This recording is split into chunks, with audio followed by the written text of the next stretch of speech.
The Twin Cities are getting hit with a 1, 2, 3 punch: snow, wind, and cold temperatures.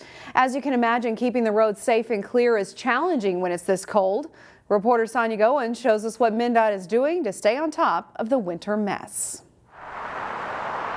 Today, Wednesday, we're going to see the snow part of this particular storm.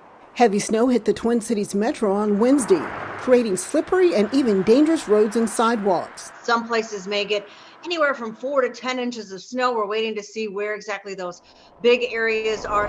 MnDOT snowplow drivers are racing against Mother Nature, working around the clock to treat the streets and highways as the snow continues to fall. Anytime snow is coming down an inch or 2 an hour, that's really challenging for our crews to keep up with because they've got to clear every lane of traffic. And they've got their work cut out for them. In the days to come, MnDOT workers will have to deal with high winds and blowing snow. This snow that we're getting Wednesday is light and fluffy, so that strong wind is going to pick up that snow and really blow it back onto roadways. It'll tell us how much I'm actually putting down. To add salt to the wound, we're going to have to deal with extreme cold temperatures.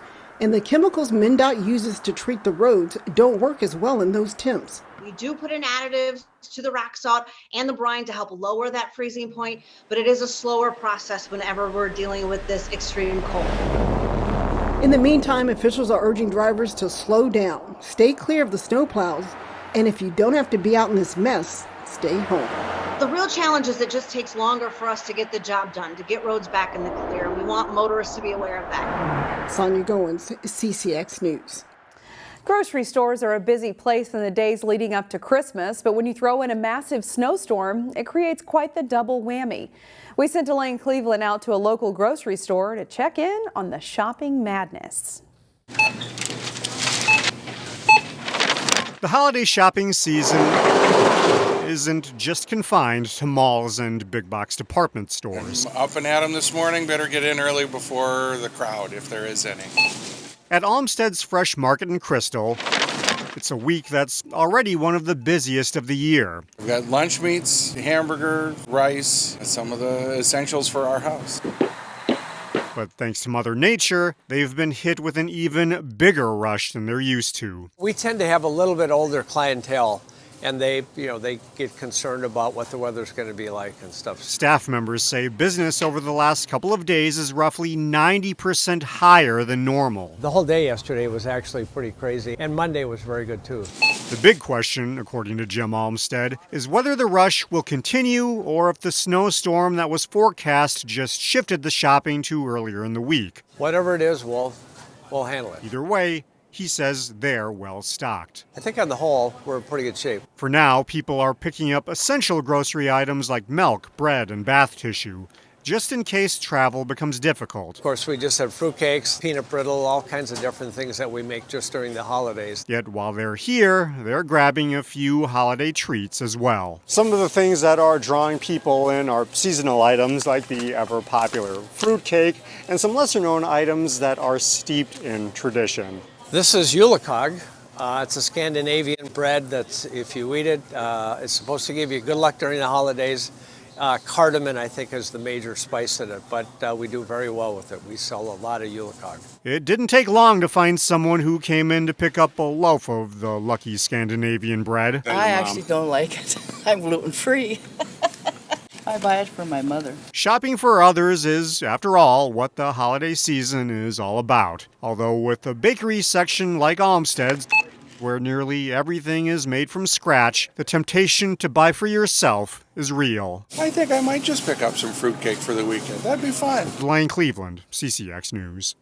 Some restaurant favorites of the northwest suburbs will be writing a new chapter. Some will be closing, some will be remodeling, and some will get new ownership. Lemongrass Thai Cuisine in Brooklyn Park announced on Facebook that it will be closing at the end of March, opting not to renew its lease at the Edinburgh Center Drive location. The restaurant has been around for 18 years and attained a devoted following. Owner Ann Ahmed called it a difficult decision to eventually close, but she and her team plan to embark on a new chapter with plans for a new and entirely different restaurant in Minneapolis. Ahmed also owns the popular Lat 14 Asian eatery in Golden Valley. Meanwhile, fans of a favorite donut shop in Golden Valley will have to endure a longer than usual winter. That's because Valley Pastries will be closing, but don't worry, the closure will be temporary. The closure will last 2 to 3 months as the store undergoes an extensive renovation and expansion. The new Valley Pastries will be double the current size. The current version will be open through December 23rd.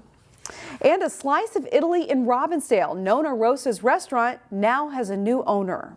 I have pretty much I've done restaurants my entire life, so I feel like I have a good eye for things, as well as listening to both the staff, the chefs, and the community. Calling Nonna Rosa's a neighborhood gem, owner Jason Lyons says the concept would remain the same. As far as possible changes, Lyons says stay tuned, but he did bring up possible menu innovations occurring in the spring. As the new year nears, outgoing council members continue to share their final words as they exit their service to the city. In Robbinsdale, it was Councilmember George Selman and Pat Backen's last council meeting. Pat Backen served 12 years representing Ward 4. George Selman served 16 years representing Ward 3, and he's worked on the Blue Line light rail extension. Selman said he plans to continue working against the proposed route, saying it was force-fed to the city of Robbinsdale. As diligently as I did to get light rail on the rail corridor for over 15 years, I'm going to work equally hard to prevent it from being on Highway 81. In Crystal, council members Brendan Banks and Olga Parsons wrapped up their service on the council on Tuesday night. Banks served 1 term, Parsons served 2. Resolutions commending their service were passed in their honor.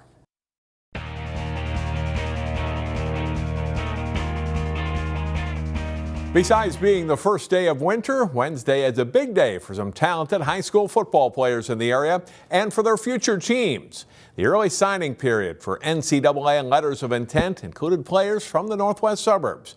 Jay Wilcox has more. It's becoming real now as local high school football stars sign to play college ball. That includes Cooper defensive lineman Jackson Howard, who signed with Louisiana State University. Considered the state's top recruit from the class of 2023, Howard earned all-state honors this season and helped the Hawks to the Class 5A semifinals last fall as a junior. 2 standouts for Class 6A champion Maple Grove are set to become Golden Gophers at the University of Minnesota. Sam Peters on the right is a mobile tight end who missed much of this season due to injuries. He received a scholarship from the Gophers. All 3 of Peters' catches this season went for touchdowns. Jackson Powers on the left is a preferred walk-on for the Gophers. Powers had 4 interceptions, 7 pass breakups, and 4 tackles for loss as a cornerback for the Crimson. Champlain Park offensive lineman Magnus Wright signed with Northern Iowa. The mobile tackle is fairly new to the sport and has a big upside. They've been great as high school players, and now it's time to watch them shine at the college level. Jay Wilcox, CCX Sports. The 9th-ranked Wayzata wrestling team is off to a good start this season, including a tournament win at Chanhassen on December 10th. Jason Malillo has highlights from the Trojans' latest win. Wayzata visiting Minnetonka for a late conference wrestling duel. 106 pounds Wyatt Conan pins Keaton Place in less than a minute for a quick Trojans win. Wayzata's Logan Swenson dominates at 132 pounds, beating Charlie Palm by tech fall 17-2.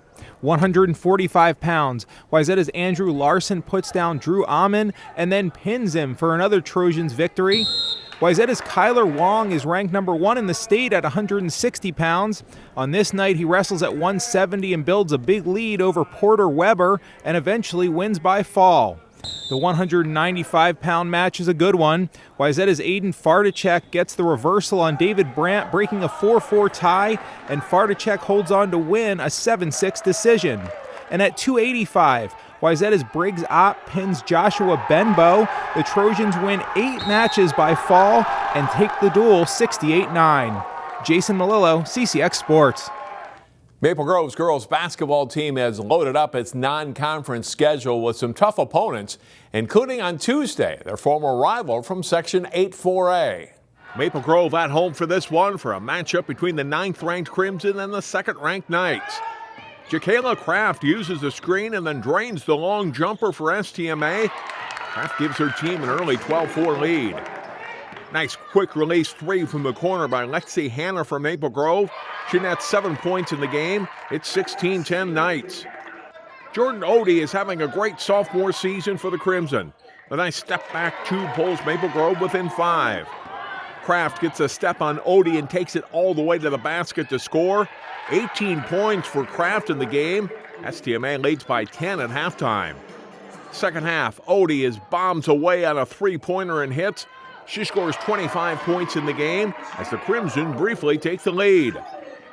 The Knights' Tessa Johnson, coming off a 51-point game against Chaska, stops and pops in a three-pointer. 26 for her on the night. Maple Grove's Claire Stern hits the runner of the paint here for 2 of her 13 points, but it's not quite enough on this night.